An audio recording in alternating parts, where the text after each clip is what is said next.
that was the one thing that was probably the most eye-opening. It was on reservations, they know us. They trust us to an extent. They know that we're going to bring food, but they didn't feel like we were really fully partnered with them until we started listening to them and saying, because like we said, we would have been bringing the culturally appropriate foods and like, thank you for the blue flour. Like we don't need flour and stuff to make traditional foods that take weeks at a time. We want you to listen to us on what we need. We need the same things you need for your kids. You're a busy mom. I'm a busy mom. And I want chicken nuggets and mac and cheese and, things that I can make my kids quickly so that we can get to our next activity.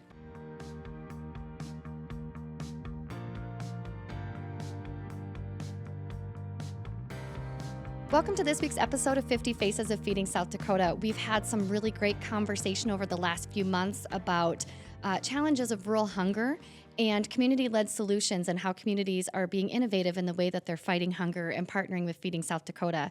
And today we're going to start discussion about some specific communities in South Dakota.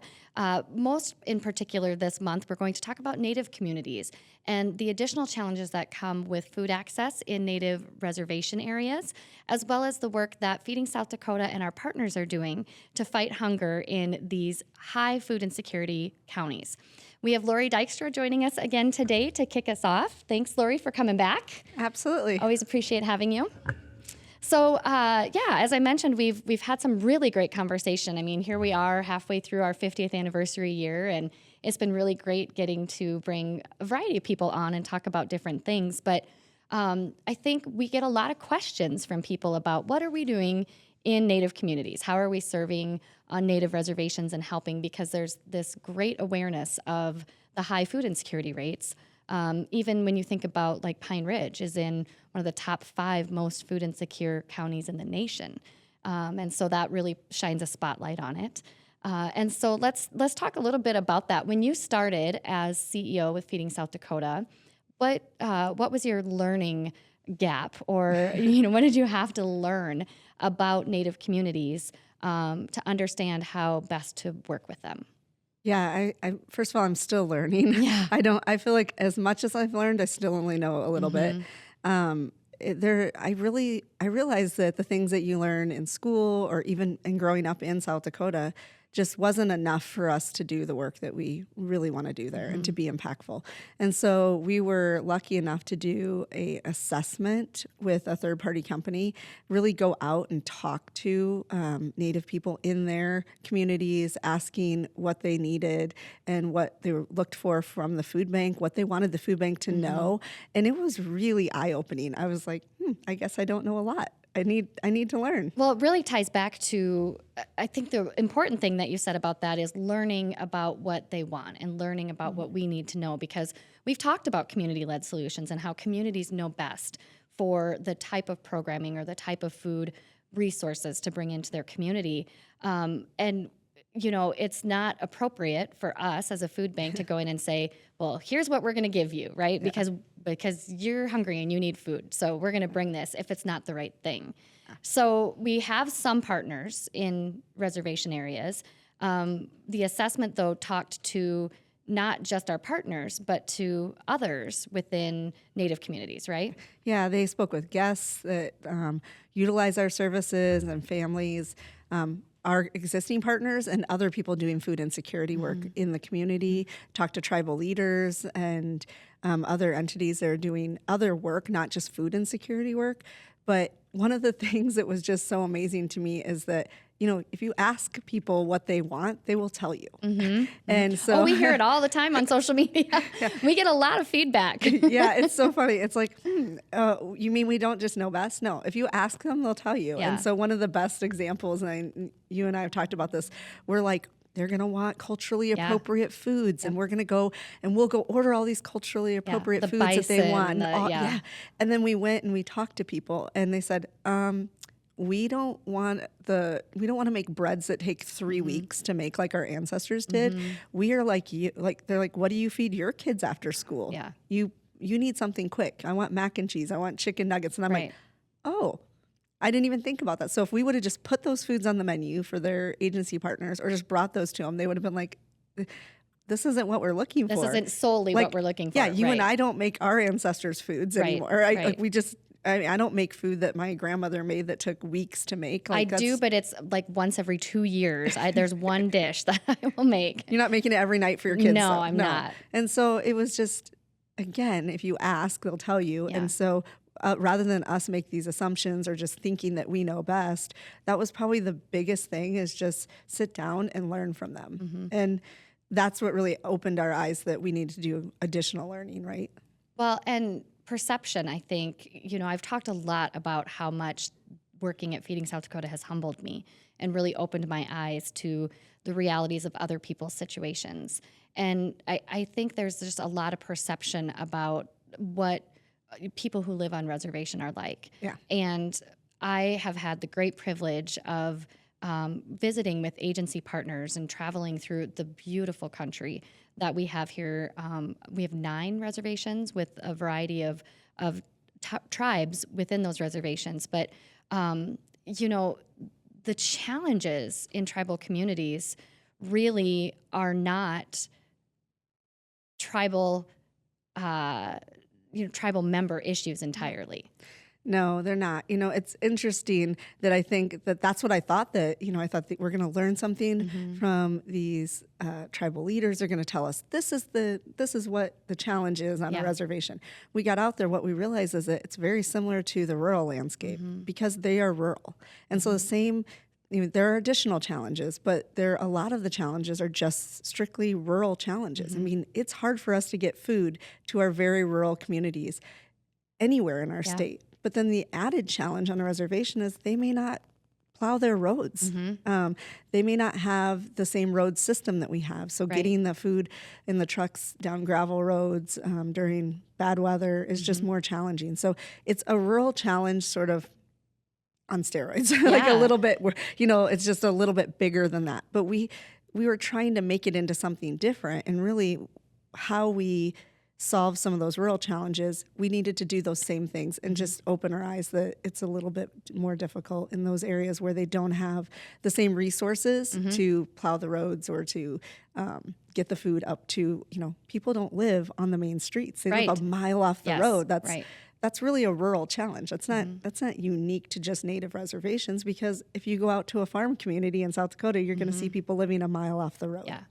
And also at the same time, there's not as much food access points. So grocery stores are few and far between, but there are convenience stores. And one of the things that I learned through this work is that federal benefits are different for Native American individuals. So we'll take SNAP as an example.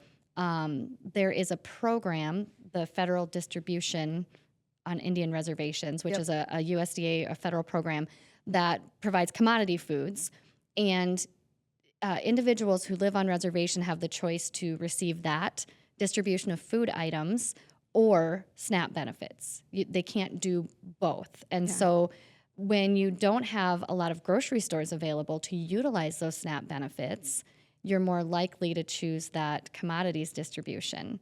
But having to pick one or the other and understanding how to use those benefits, I think it's confusing. SNAP benefits can be confusing for anybody, but then when you have the extra this or that added in, I just found that to be so interesting, understanding that people who are hungry are treated differently in Native communities or on reservation than they are off. Yeah, and how do you make that decision? You don't know what you don't know. And also the SNAP benefits don't go as far in a convenience store, because you're buying milk at maybe $7 or Cheerios at $10 a or box. you're buying the pop or the sugary foods that have turned out to be such a detriment to the health of individuals because their bodies just don't process it like ours do. That made me think of the cultural learning series and some of the things we learned from that. Maybe. Yeah, we've both been facilitating that. And I guess, one of the things we should say is that we don't consider ourselves experts. No. We really just, this cultural learning series was an opportunity to learn and facilitate conversation among our team to help them understand, because we serve so many Native communities. We wanted our team to have a broad understanding of, you kind of mentioned the things that we maybe didn't learn in school. Yeah.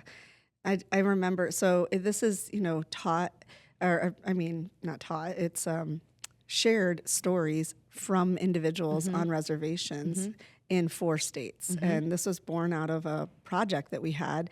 It's a 104 West collaborative, or 104 West collaborative is 104 West is actually the access point where 4 states come together. It's Wyoming, Montana, North Dakota, and South Dakota. And we, through a grant through Feeding America, were able to bring the different food banks in those 4 states to work with the Native people in their states and learn from each other and really share stories, share best practices, share all kinds of things that we can do so we can better serve these communities. And one of the best things I think was born out of it was this cultural learning series where people from each one of these reservations shared their personal stories through this beautifully illustrated, video series. And we've been lucky enough to be able to facilitate these, and with our staff and our board members and some of our partners will go through this. And what it is all about is to help us learn how to work with them from them. Again, just asking them, right? And I mean, what are some of the things that, it was eye-opening for me when I went through it, and I'm just curious, like, your thoughts on it. Feedback from team members and board members as we've led them through it, just how much we didn't know or didn't learn or don't remember learning about, that just makes sense. The disruption in food byways as Native American people were continuously moved. I mean, they are historically hunters and gatherers, and they knew where to find the right, plants and herbs at what time of season. And there was a lot of trade among the tribes, where you had one tribe by a river that would, fish. They would trade for another tribe that was in a grassland area that would have the medicinal herbs and things like that. And as we were colonizing the United States and pushing them out of those native lands and eventually onto reservations, they are on lands that don't meet those needs. They're in areas that, even talking to some of our community partners, gardening isn't an option. Yeah. Because you think that's a easy solution. Well, start growing your own food, but there's not water access. Yeah. There's not the equipment and the tools to do that. If you think about some of our reservations are right around the Badlands. That's not dry, an ideal location for gardening. It's dry, right? And so, or farming or any of that. Yes, right? The solutions aren't that simple, and it all stems from what this culture of people knew really was taken away. It was not allowed, and so they had to like reframe their thoughts and figure out that survival process. They did. The government helped with those commodities, but that ended up being a health impact and high rates of hypertension and diabetes within Native communities because it wasn't the right food that they were getting. They were just given food. Yeah, that highly processed food that was coming in, and we're learning so much more. And so one thing that I was really was eye-opening to me is that the solutions are still there, and the people they're working the solutions themselves. So we say our future is, our future plans in the next 50 years is really going back to those solutions of the community for the community.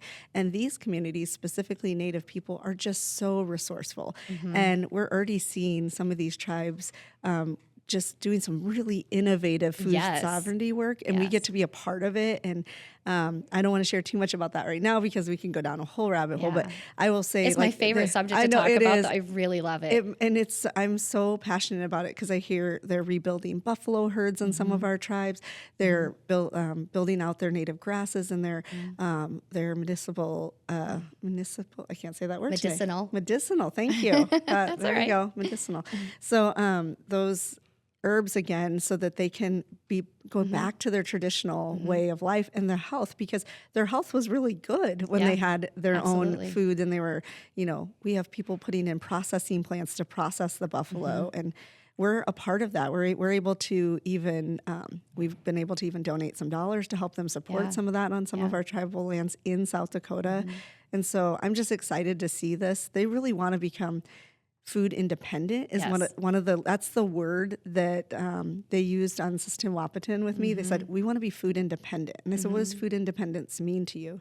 And they said, we don't want to need the food bank. And they said, we love you. The food bank is amazing. We love partnering with you. We love that you put great things in our pantries on reservation, but we don't want to need you. We want to be able to be self-sufficient and feed our people ourselves. Yes. And I think that's so beautiful, right? But that's a misperception, right? We hear, people will say opposite. That's not what we're experiencing. We're out there. We see it. We hear it. And I don't know that. I mean, I don't know. That's not a misperception of ours any longer because we see it, and we see it every day that they're trying to do new things. And yes, and I it's again one of my favorite things to talk about because of that. It's really about, hey, my feelings aren't hurt if you work me out of a job. Yeah. I mean, that is our goal. And it's lofty, I know, and it's going to take time. I mean, this food sovereignty work takes time. And we have been very fortunate that Feeding America has given some grant dollars because that's the idea of the work nationally of our movement is to help address those root causes and help those communities find those solutions that are sustainable. And who wouldn't want to take care of their own people? We all want to take care of our own families. And in Native communities, the whole community is your family.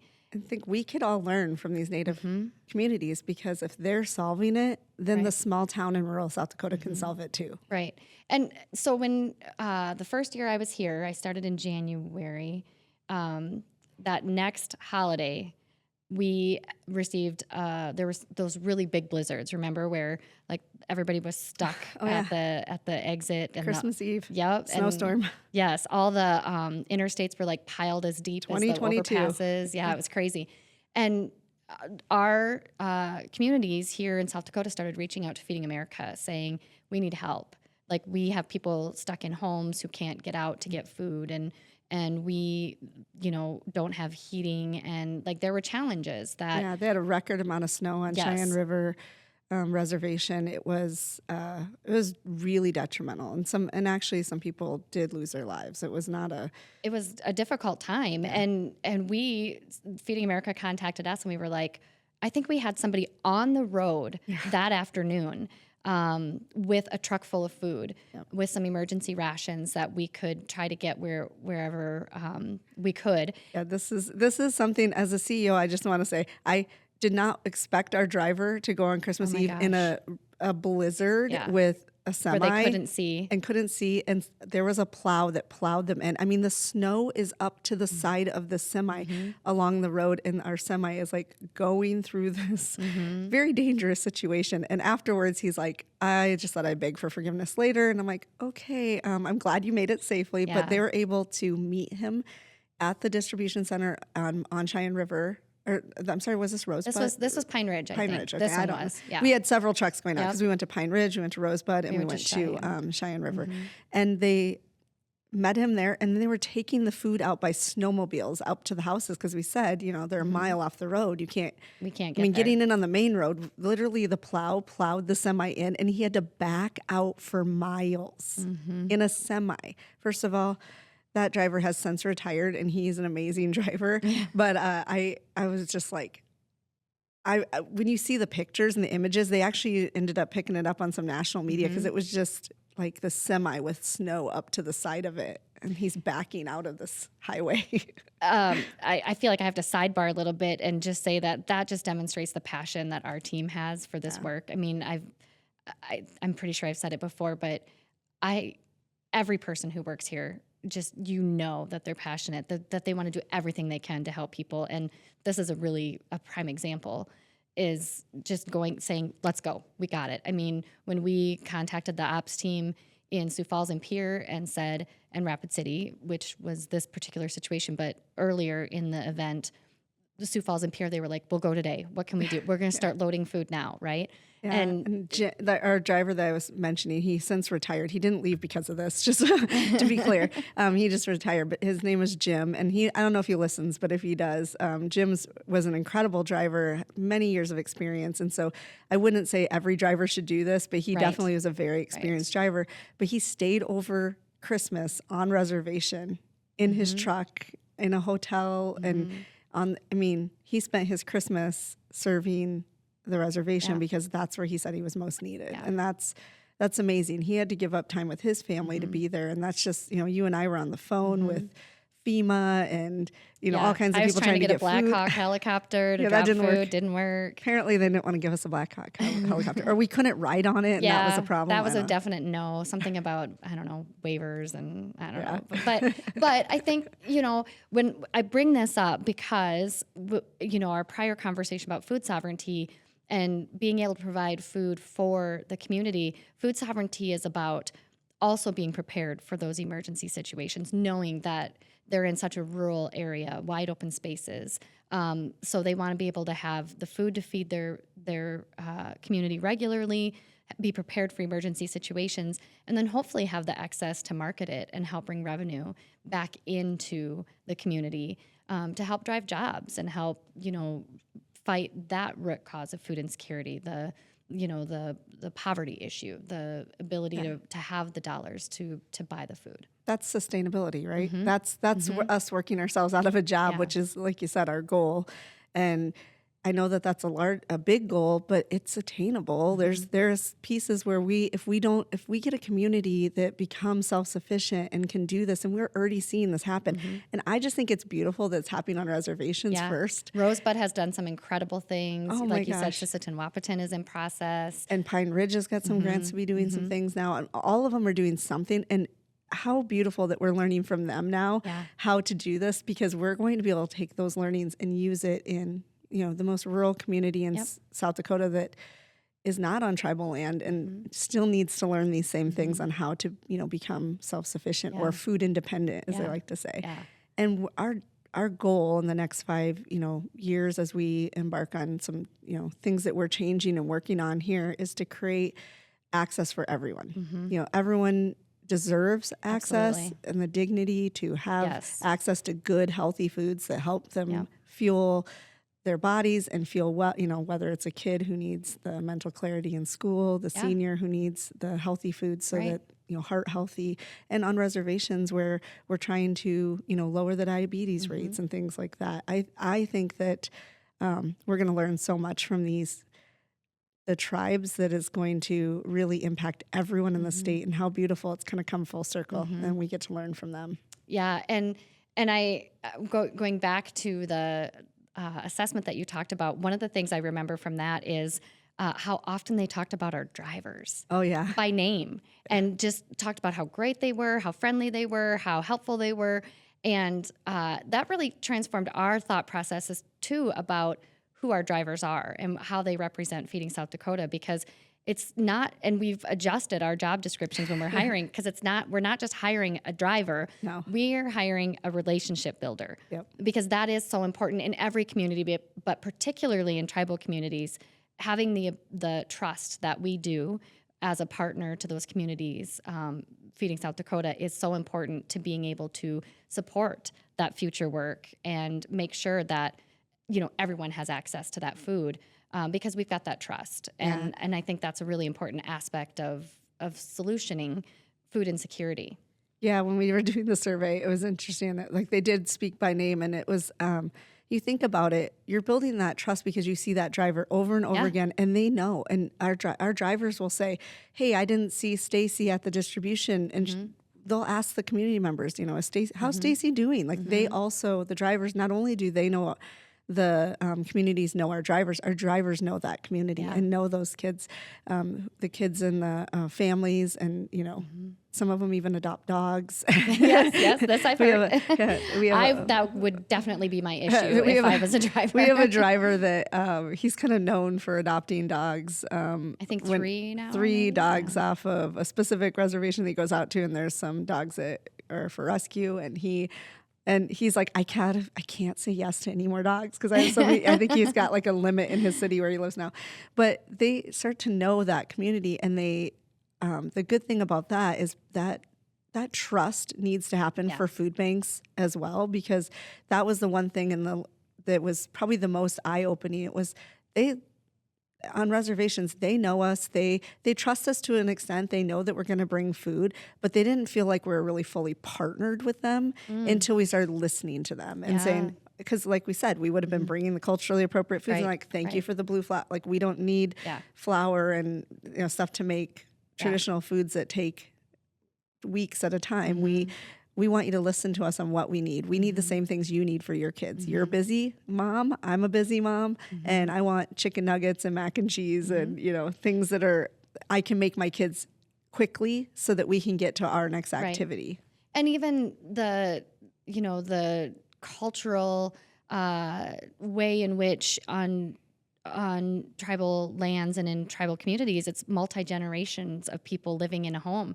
And so I remember having a conversation one time where somebody said, we can't take a whole lot of the frozen food because we just have one freezer and we have 4 families living in our home. And while we could use the food, we don't have the storage space for the food. And I just thought that was such again, listening and being, open to, okay, more non-perishable food is important than the perishable food items. Yeah, and they were, even things like learning, with some of the projects they have with gardening and things, learning to can, because they can hold more canned items over the winter and really stock up for their family, whether they're making pasta sauces or salsas or whatever it is. They're healthy foods, they're for their family, but they're not taking up that premium space in the refrigerator. And that is something that's unique, I think, on reservations, that they do have multi-generational housing and that they live together and they cook together, they eat together. And that's actually a pretty neat experience too, because I didn't grow up near my grandparents. And so I think that's amazing to just have your family. So the family unit is such an important part of their culture and their shared experiences too, like whether it's sharing food, sharing meals. And so I love that as a food bank, we get to be a little part of that too. Like, even giving them food to be able to have that shared meal is pretty, like what we think as, I think of like a holiday meal, we get all our family together, but they get to do that all the time. All the time. And how great to have, have that strength and family unit. Yeah, for sure. Yeah. We talk about the family unit, we talk about the canning, we talk about, the specific things we learn. And that too isn't a lot different from all the communities across the state. I've had roundtable discussions with homeless communities who we learn from. And we have discussion with, individuals who are living alone or seniors and things like that. And so I do think, and maybe I'm getting ahead of myself here, but as we look at the future, you said earlier, community solutions, developed by or led by community. But that starts with us listening. It really does start there. And I just am excited for the guest lineup that we have this week for this conversation, because I think, I hope anyway, that the people who are listening and watching the podcast, we've talked a lot about how this is a learning opportunity. We've used this platform to share about our work that we do and the importance of the work and how it's supported and why that's important. But this is a really important topic for people to learn more about. And while we're not going to be delivering the full cultural learning series, because that's not what this is for, I think that we have the opportunity over these next several weeks and the guests that we're bringing on to help people truly understand what food insecurity is like in these communities that are maybe a bit of a mystery to people, or maybe they have assumptions that we have the opportunity to sort of break through and help them understand the real face of hunger. I'm really excited for people to hear from, like you said, the guests that are going to be on the podcast and learning from all different communities. But specifically, I think your guests coming up this month are going to be really impactful. And I hope that more people tune in and hear from them. And as much as we've learned, I really want to share that out as much, to hear what they have to say about what's happening right in their community. And you're right. It's not just, there's not one specific community. All of the communities, when they have community-led solutions, those are going to be sustainable for the long term. And if we really want to walk alongside these communities and make sure that they have a food security safety net for many years to come, for the next 50 years, right? We want to make sure that we're working with them in their communities, of their communities, and just that's really where I feel like the sweet spot is for us and what we can do to really support these communities. And I think that our donors and our volunteers and our supporters all agree with that too. They know that as South Dakotans, we like to take care of our neighbors. Yeah, yeah.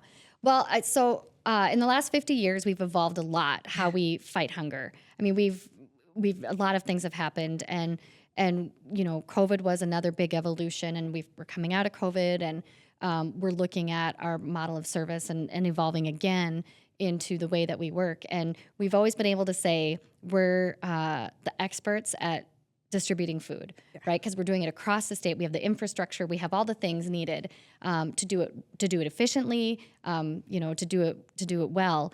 But I think, I'm hoping anyway, we can start adding relationship building into our area of expertise, because that is really what we're talking about, is relationship building.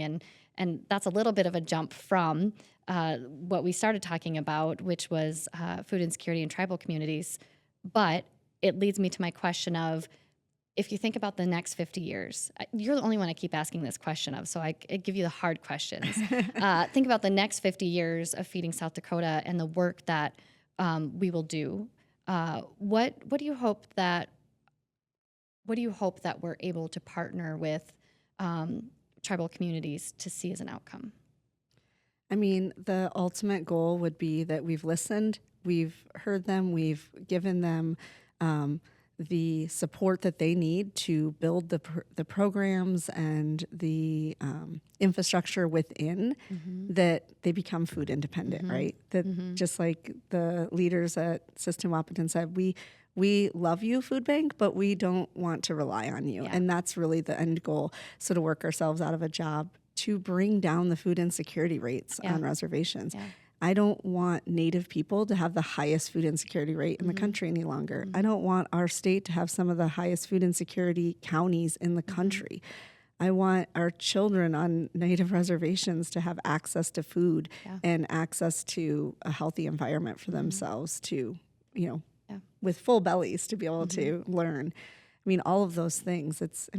Just small goals like that. I think you should ask all your guests this, by the way, because I would love to hear what solutions they come up with too. Well, but I might need to borrow some. I think that I think what you're saying is so great, and it goes all the way back to, we like to take care of each other in South Dakota, and I think that between the relationship building, listening, and having the people in our state who continue to support our work, we're going to get there. I feel pretty good about that. I feel good about that too.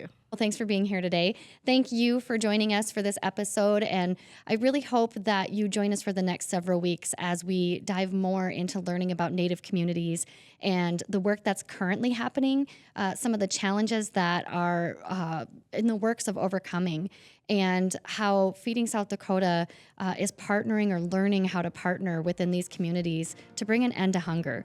And to help elevate everybody who is struggling to access the food they need to thrive. Don't forget to tune in next week. I think you're really going to like what we have to share. Thanks for being here today.